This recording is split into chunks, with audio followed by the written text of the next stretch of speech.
Hello everyone, I'm Shivani Dabas. I work at a non-profit organization that is focused towards disaster resilient communities. I work as digital specialist and on a daily basis I wear multiple hats as a data protection officer, IT manager and digital transformation consultant.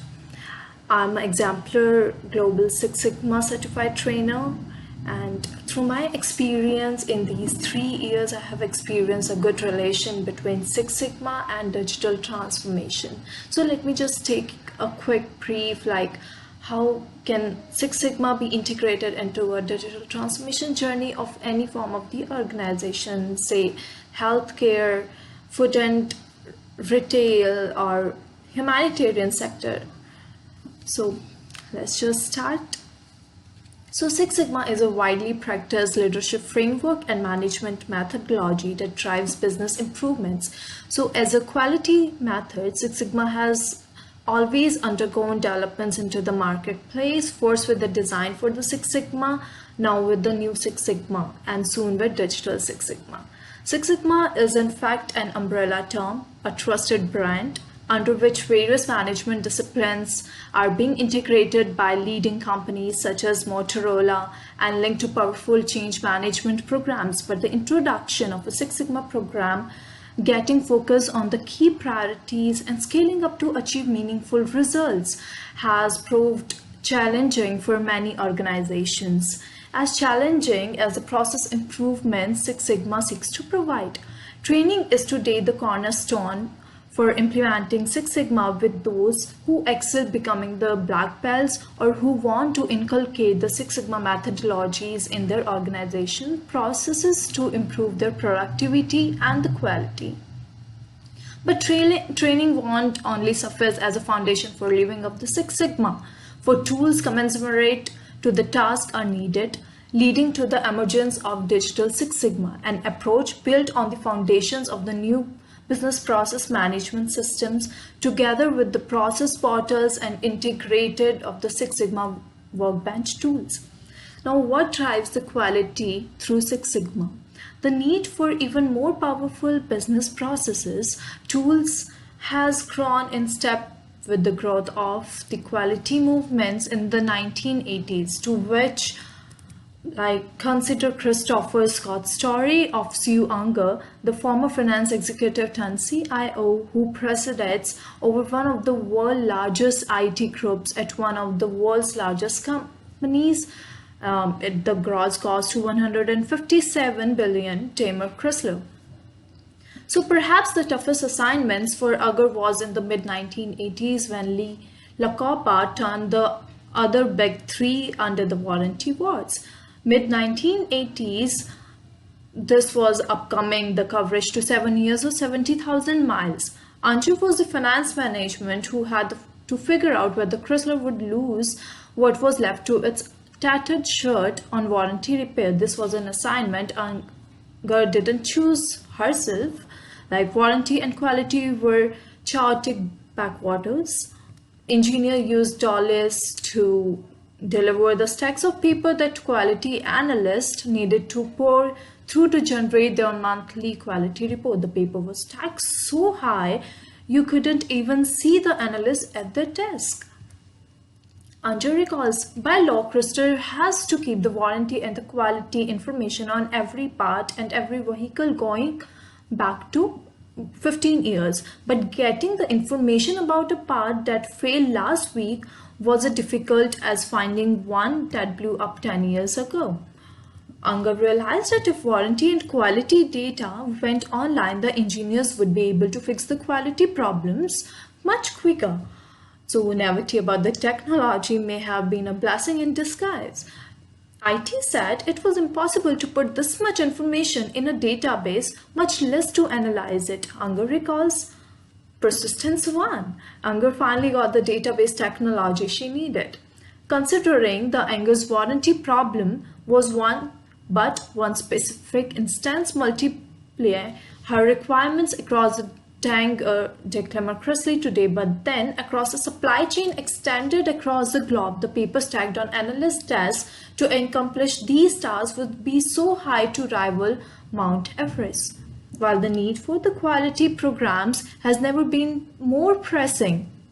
The need for consumerate tool is very clear.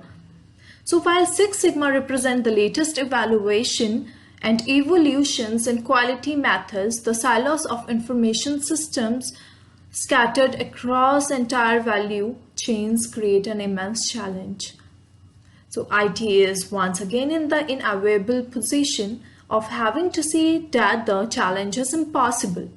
Yet solution indeed must be found.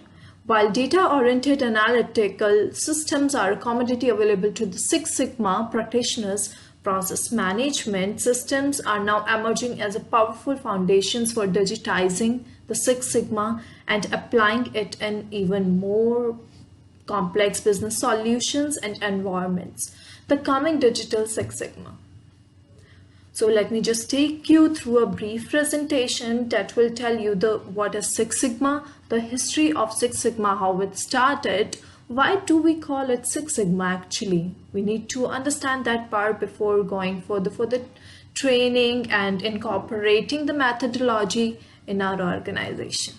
So this presentation can very well define that there are various terminologies of Six Sigma.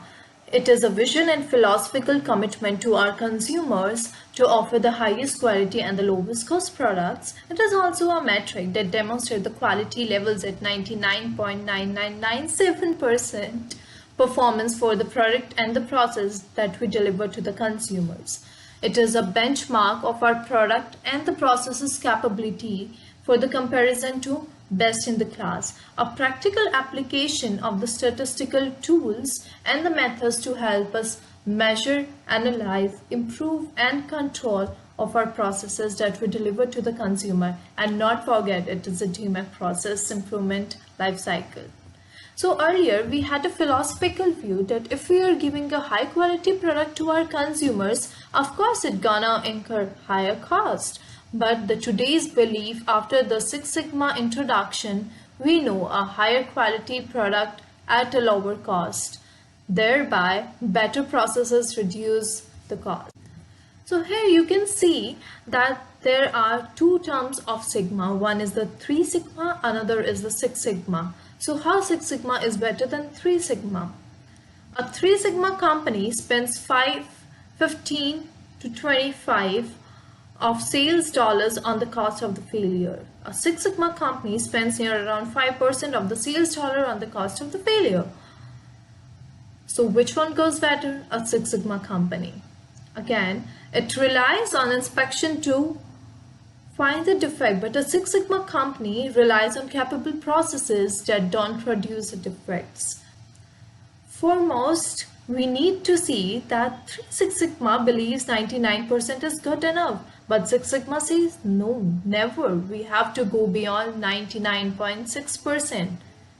We just read that we ensure 99.9997% process improvement. So 6 Sigma define the CTQs internally, but the Six Sigma goes externally. So the result is that Six Sigma is a better way for the process improvement. And also, Six Sigma has a focus towards the end user. Customer can be internal or external. Consumer is the end user. We need to ensure what is the CTQ and also the VOC. So we usually translate the VOC to the voice of the engineer, that are our technical requirements. When we consider Six Sigma as a matrix, that is the deviation in terms of the mean. So Six Sigma as a tool has various structured methodology analysis. Let's check it out. What is process mapping, structure tree, Pareto analysis, Koch R&R, rational subgrouping, baselining, tolerance analysis, component search, hypothesis testing, regression, DOE, and SPC. So while taking out the analysis phase of the Six Sigma, we usually go through all these tools to ensure that we do not have any defect left in the process. And Six Sigma as a method to get the result, should we focus our behavior on the Y or X? So if we are focusing on Y, we are dependent output effect symptom monitor. If it goes to X and any number, it is independent input process cause problem control. A traditional view usually tell us how to manage the outputs. It's the market share that drops to sales growth and profitability, which we say as the output variables.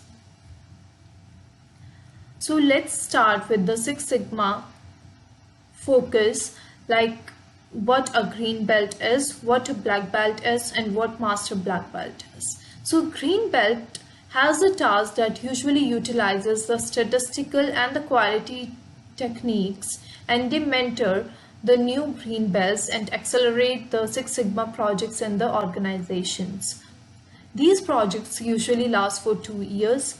A black belt project usually lasts for 4 years. They lead the techniques and communicate the new ones. And the master black belt project lasts for near around 10 years. So usually what are the corporate commitments that we need to ensure while proceeding with the Six Sigma plan? We have to check that we have to categorize the processes as evaluation, or is it the control phase?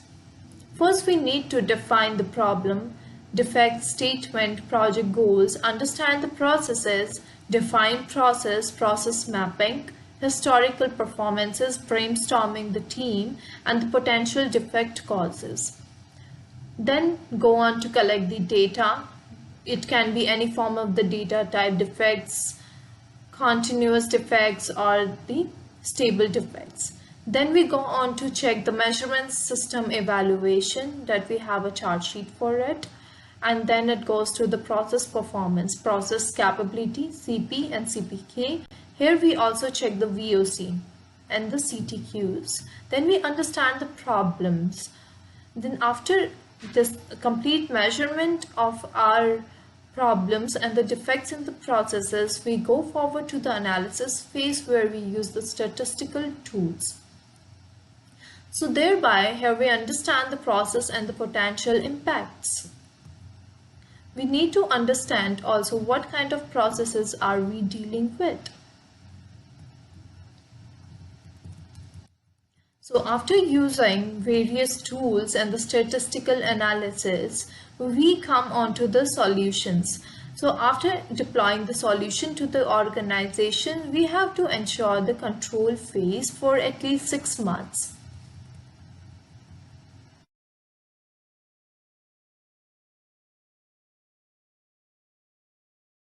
So we close here by the digital Six Sigma process.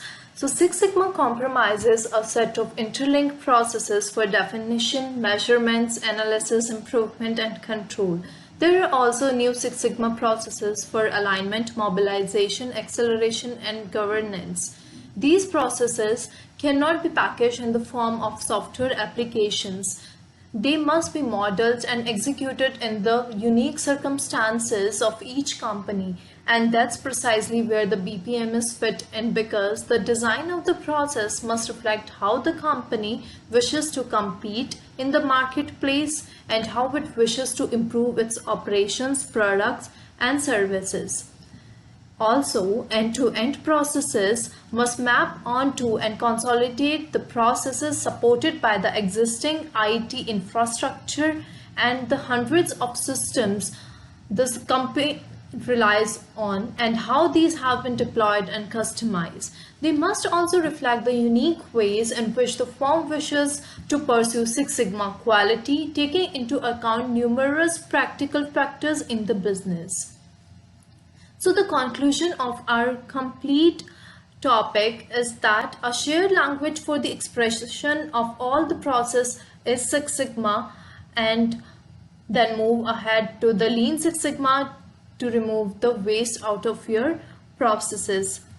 Also, we need to see that Six Sigma has an inclusion of data MIS, that is the collection of various data from different sources, so that they can automate the using the processes. The data is the exchange of the information between participants in the processes. Executable processes that provides the audit trails and a persistent store of process integration for the Six Sigma analysis. A query language providing the foundations for numerous and the custom Six Sigma dashboard as participants in the process. So processes that can encode Six Sigma specific matrices enabling real Six Sigma. The process portals that automatically adjust to new Six Sigma design and mobilizing the employees to use each new process.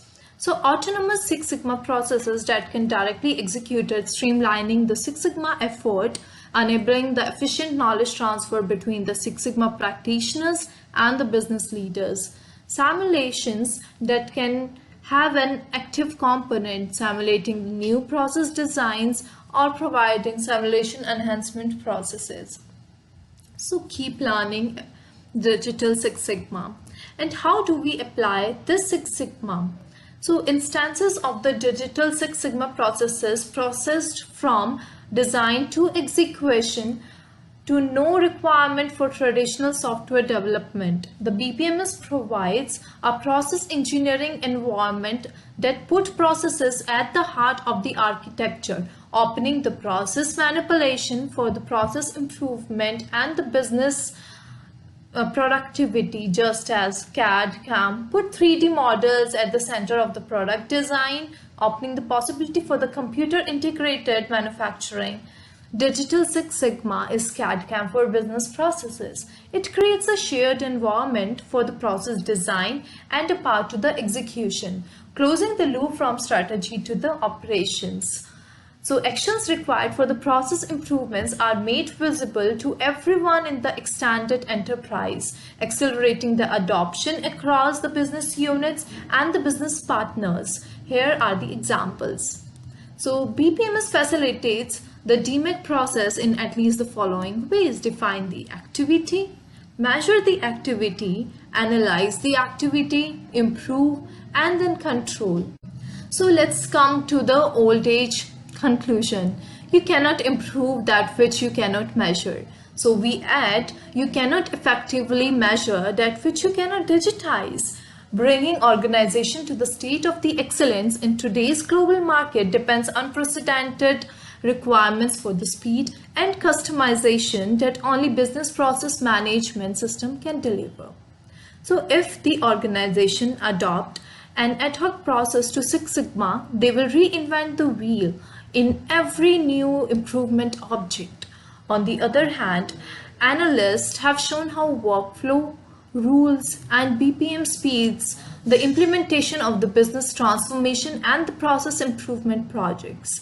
So these same technologies can be applied to Six Sigma, but to close the loop with operations and excellence and to the execution phase, the BPMS with digital Six Sigma built-in are required.